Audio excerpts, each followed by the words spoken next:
What if your home was under attack and the clock was ticking? How would you respond?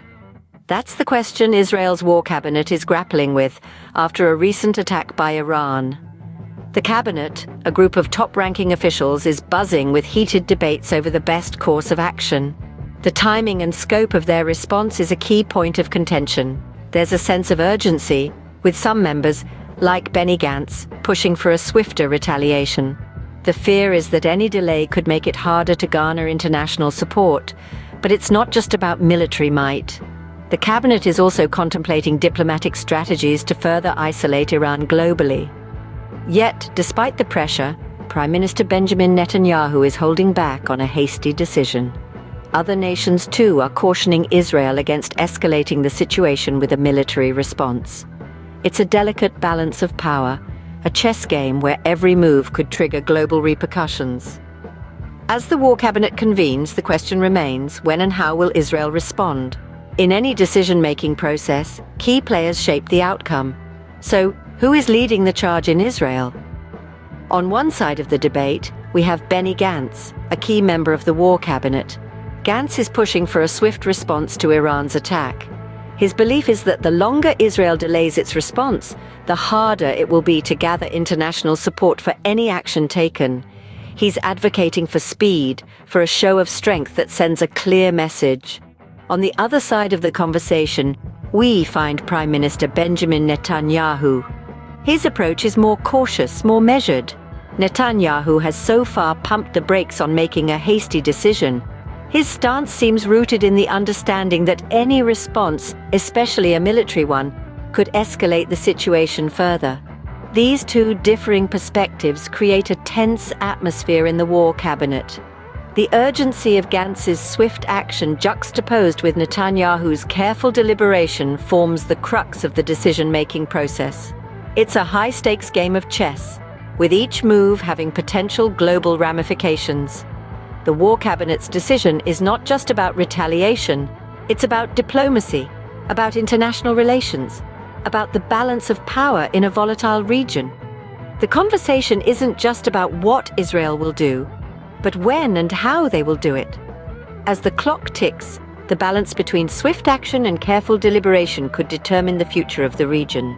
But it's not just Israel making decisions in a vacuum. How is the rest of the world reacting? In the global arena, the situation is being closely watched, with a sense of caution prevailing. A number of countries are advising Israel against escalating the situation further, hoping to prevent a potential military response. They're urging dialogue and diplomatic efforts, emphasizing the need for peace and stability in a region that is already fraught with tension. This international caution suggests that a military response from Israel could be met with a degree of disapproval, potentially affecting the country's standing on the world stage. The global community's stance is clear. War is not the solution, and a diplomatic approach should be prioritized. Meanwhile, Israel has to consider the potential difficulties it might face in garnering international support if it delays its response. Key player Benny Gantz believes that the longer Israel waits, the harder it will be to rally international backing for their cause. The stakes are high, and time, it seems, is of the essence. The international perspective adds another layer of complexity to Israel's decision-making process.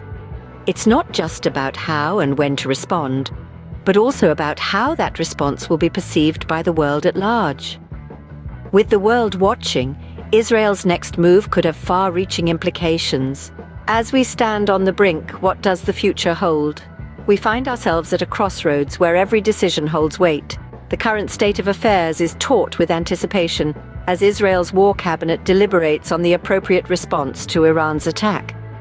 There are multiple paths they could take: a swift military response, as advocated by Benny Gantz, or a more measured approach, possibly involving diplomatic efforts to isolate Iran on the global stage. Each choice carries its own potential consequences. A swift military response might garner international support, but also risks escalating tensions in an already volatile region. On the other hand, a diplomatic approach might help to cool tempers, but could also be seen as a sign of weakness or indecisiveness. These are complex choices with far-reaching implications. The path chosen by Israel could shape not only its own future, but also the future of the entire region. It's a delicate balance between demonstrating strength and avoiding unnecessary conflict. In the face of an unprecedented attack, the path Israel chooses could shape not only its future, but also the future of the entire region. Time will tell what decision they make.